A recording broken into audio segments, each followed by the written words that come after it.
From Marx then to Hegel and back to Marx. But let's start with the evening before. When I went to the concert with Danny Barenboim, the Waldbühne, and this most exciting project of an orchestra, young people being brought together, living or coming from conflict zones and living together and learning to live together despite the conflict, overcoming the conflict. The next day, I originally wanted to go with a scooter to visit a friend and colleague to Potsdam. It was miserable and raining, and I decided to go by train, by the metro. Arriving there, the famous Potsdam, the historically important place. Many people heard, everybody who did a little bit in history of the last century will have heard this name. And yes, all the great names then, sans souci. The island of friendship. The buildings, the old buildings, impressive, and some new buildings. And I move on, I walk from the train station to the Hegel Allee. And then I have this idea, yes, coming from Britz, near to the Karl Marx street, going to Potsdam to the Hegel Allee to meet somebody. And then, of course, going back in the evening back to the Marx or near to the Marx street. There is some provocation in this, trying to get Marx back on the feet, to give some meaning to it. And it's, of course, not an easy one. There is so much meaning in this place, as such, overcoming, overcrossing. So from the island going on, moving the Friedrich Ebert Street. So we arrive at the newer history. And then there is on the left side the Garden of Joy, the Lustgarten. And on the right there is the Museum of Film. In an old, beautiful building. But it is, of course, not least about modern film. There is the police. And as I have to walk with my GPS, I hear the voice, GPS interrotto. No GPS signal. And it is exactly this place where it occurs just on time. Between the Lustgarten, if you want to draw a line to what happens, the Me Too movement and everybody complaining about everything, getting lost, the behavior, losing certain standards. As Pavarotti said the other day, I thought this was so important, this sentence, the standards changed. So it is not just the behavior, misbehavior. And of course, there had been misbehavior, there is misbehavior of this kind, but it is as well the standards changing, and we don't know exactly where it happens, what exactly happens. GPS interrotto. We lost the orientation by what we usually had been using that guided us. And it is exactly in this place as well where I see the words on a building.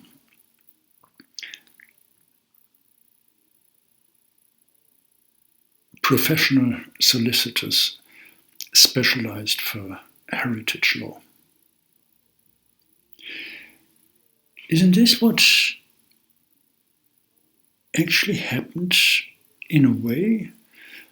That this heritage doesn't have any meaning anymore? We don't have any guidance, or we don't know about it, we don't know how to use it. And then we come across something, the Center for Military History and Social Science. Okay. Solicitors specialized on heritage law, the academy, the academic world, looking at military history and social science. What does it say?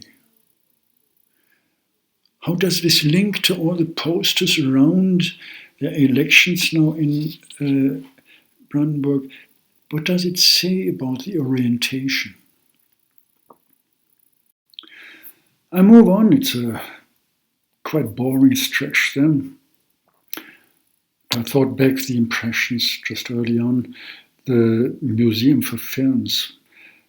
And I remembered recently a scene, if you want. I was in Berlin, walking across a gendarmerie market, and there was one of these horrible scenes,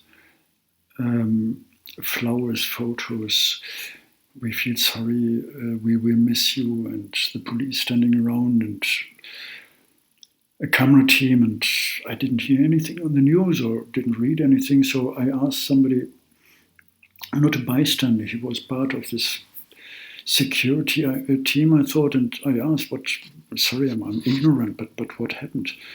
And he briefly said, well, this shooting, and then he pointed on the cameras, it is film shooting tomorrow, going ahead here.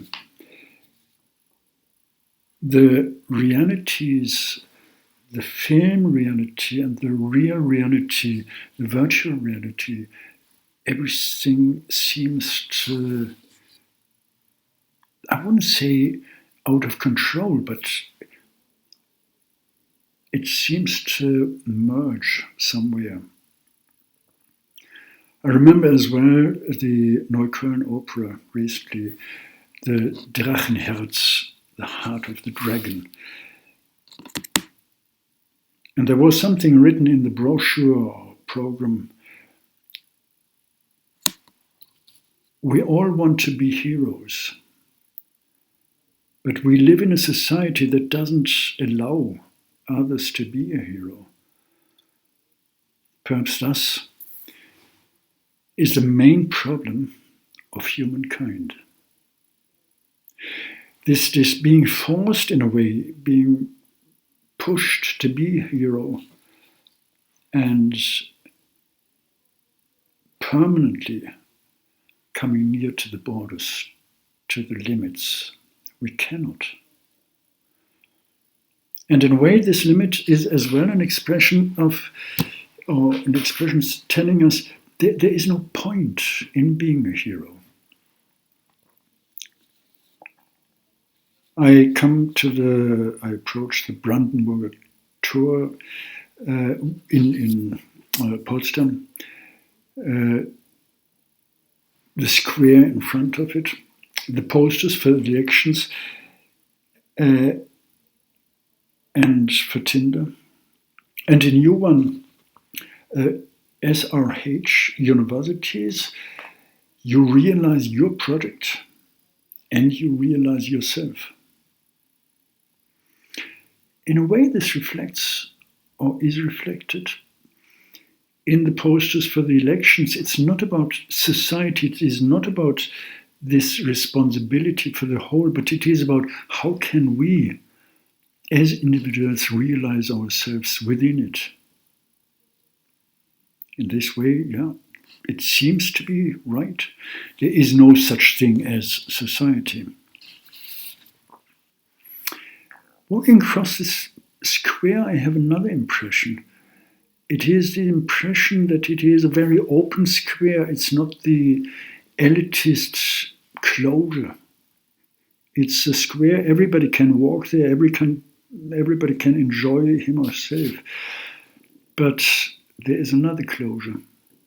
Leaving the postal society is not, or this is not a political space. It's a space for amusement, not for battle, not for discussion, not for debates. It had been a very closed space before.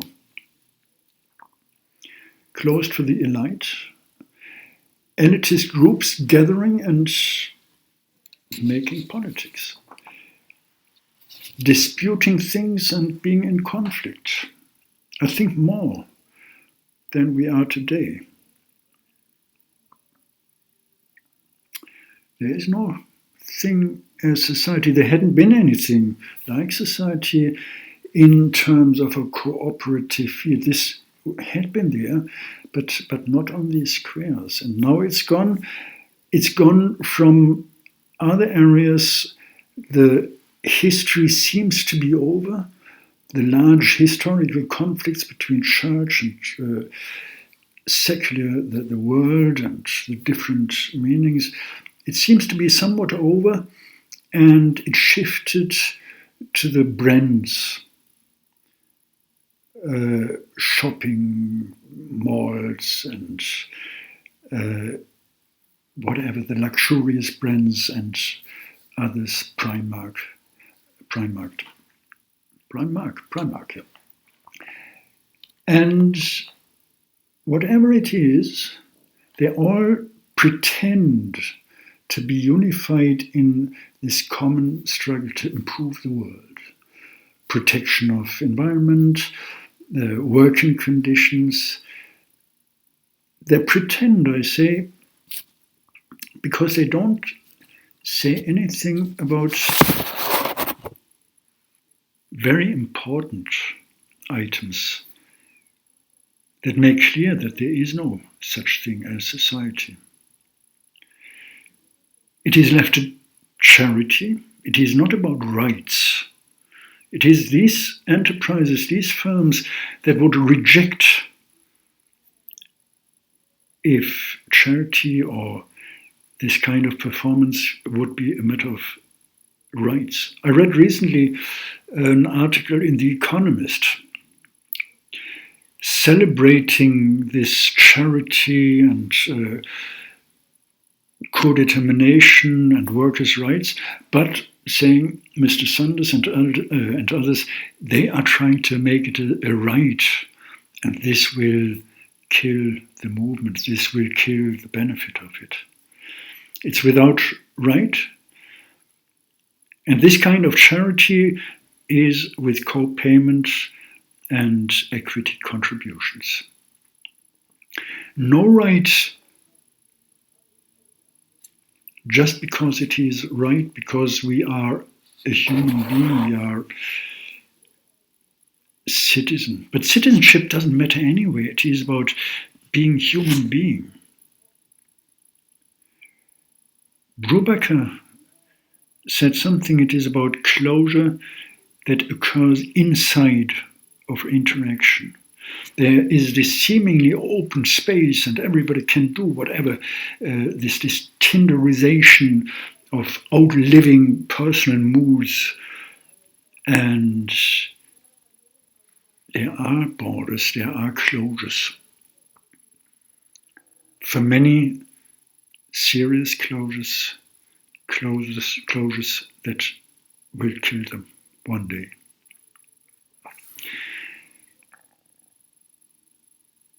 It is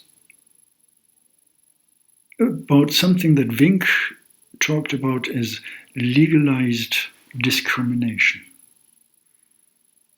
This openness, which is without doubt present, a mark of our times, it nevertheless is about legalized discrimination. There is no right as such, And now I come back to the other question from previously, the beauty as such, something that is simply beautiful, without any meaning, without any political point.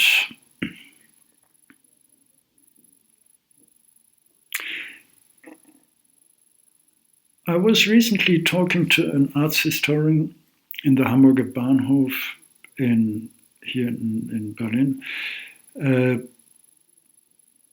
it was about, of course, about arts and the meaning of arts and the musealization of arts, putting them into the museums, into the galleries, not arts not being part of daily life anymore, and arts struggling with meaning. For what are we if we are not there, not present in everyday's life? And when he mentioned this, the separation of arts of daily life, I thought as well, is there actually something like this beauty, which we all perceive at some stage? When yesterday evening, when I entered the concert, I heard the first sounds. It was still the rehearsal. I was so pleased. I was drawn into it. And still I'm wondering, is there in this situation, in this historical, societal situation, is there something like it, like beauty as such? If we are actually permanently on a battlefield, competition, making a living, looking for the office that we can afford. We are in a battlefield, but there seems to be no enemy, no counterposition, seemingly. I'm not talking about reality, seemingly.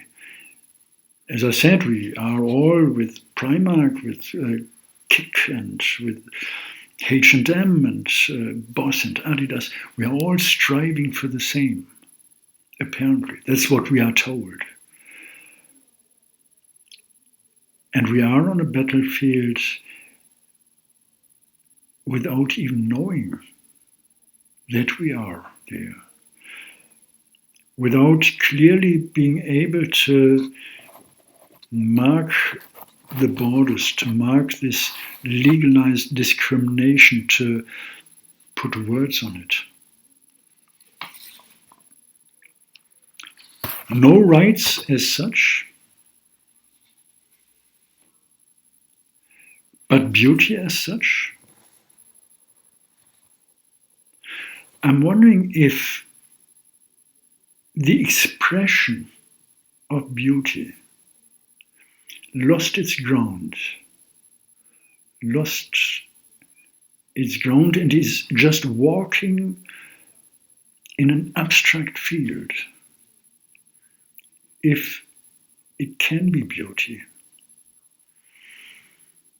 And there we come to this paradox of abstract arts that actually, strangely enough, was standing with both feet on its ground. This little episode of standing in front of the Guernica. I was standing in front of this magnificent piece of arts. Just on my own, there had been security, but there was no other person in this room. A piece of arts that is full of symbols, full of combinations, extremely difficult to understand. And in a way, I would not completely oppose if somebody says, but this is not really beautiful. And then, standing there, knowing about the history, knowing about the fights, the battles that had been reason for this painting, that had been the ground, the foundation, I was impressed by its beauty, by the beauty of a fight of which I'm afraid it had not been won. I wouldn't say it had been lost. I wouldn't say it yet. But I would say we have to be careful and we have to take up this message of a very specific beauty that is a challenge for all of us.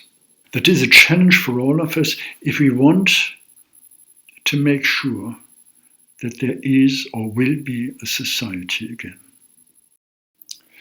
And indeed, it means that we have to look back from Marx to Hegel, that we have to explore the richness, the wealth, the affluence of philosophical thinking, and still have to go back with this knowledge, with this renewed knowledge, go back to Marx and appreciate his value even or especially today. He once said, and we may take this as a warning, not what he said something like, man is a zone political, the social being, and it is true to such an extent that she can only be individualized and can only individualize in society. At this stage, I'm afraid this turned around. And what I quoted before from Drachenherz, from the comment on this, brings us into a situation, and we are pushed into this situation, of man is a political being, a social being, and he can only socialize if and to the extent he or she exhibits him or herself excessively living this individuality, this seeming individuality, this isolation, and occupying, replacing society. Thanks, Ms. Thatcher. You did an excellent job in misleading us with your politics. Not you, just on your own. There had been many others. And we have to know this, and we have the instruments to analyze this. We have the instruments to see it if we are aware, if we are consciously looking at what is going around us. Not just complaining about this rubbish, but making the point that is really behind it and not voluntarily living against it, but making sure that we get the conditions that allow us to overcome it.